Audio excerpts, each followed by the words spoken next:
Դուք տեսնում եք միջամտություն, ես չեմ տեսնում միջամտություն, կարող եմ ես չտեսնել միջամտություն։ Երբ որ ասում եք Հայաստանի Հանրապետությունը պետք է գործուն մասնակցություն ունենա,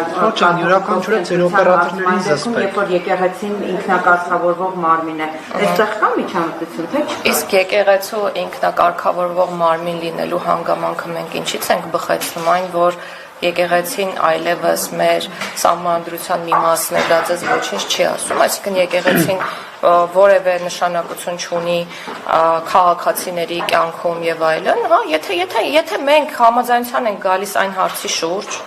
որ եկեղեցին ուղղակի կրոնական կազմակերպություն է, ինչպես այլ կրոնական կազմակերպությունները, ընդհանրապես եկեք այս հարցը հանենք օրակարգից։ Հիմա եթե դուք համաձայնում եք, որ եկեղեցին ունի բացառիկ դեր մեր պետության եւ հասարակության կյանքում, եկեք հասկանանք մեր ժողովուրդը ուզում է որևէ մասնակցություն ունենալ ձեր ասած այդ ինքնակարգավորման հարցում, թե չէ։ Տիկին Գալյան, Եկեք քննարկենք հարցը, եկեք հարցը քննարկենք, եկեք հարցը ես բազմիցս նշել եմ, խնդրում եմ մի ընդհատեք, վերջին անգամ։ Տիկին Գալյան, ես Առաջիկա անհնար է, որովհետև միտքս մոռացա չեմ կարող։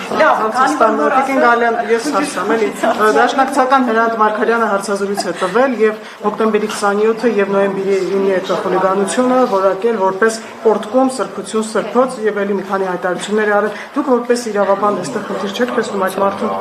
հարցաքննության կանչելու որևէ առիթ։ Ճիշտն ասած հարցազրույցը չեմ տեսել ու մեկնաբանությունը այդ առումով Տիկին Գալյան, Ալեն Սիմոնյանը չի բացառում, որ հնարավոր է սահմանադրական փոփոխություններում վերանայվի, հա, եկեղեցի պետություն հարաբերությունները, կա ինչ-որ քննարկում, ինչ-որ բովանդակություն այս մասով, թե ոչ։ Այս բանին ոչ, որևէ քննարկում այս մասով չկա։ Դուք բացառում եք, որ կլինի։ Ես որևէ բան չեմ բացառում, որովհետև յուրաքանչյուր հնչեցված միտք դա գաղափար է, որը կարող է քննարկվել եւ դրա շուրջ կարող է լինել կոնսենսուս խորհրդի կողմից եւ կարող է չլինել այդ կոնսենսուսը։ Դուք օրինակ առաջարկեք, որ քննարկեն։ Ես կարծում եմ պատմականորեն հայ առաքելական եկեղեցու դերը ընդգծված է եղել մեր բոլորիս կյանքում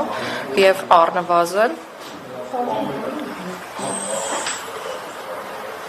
շնորհակալություն։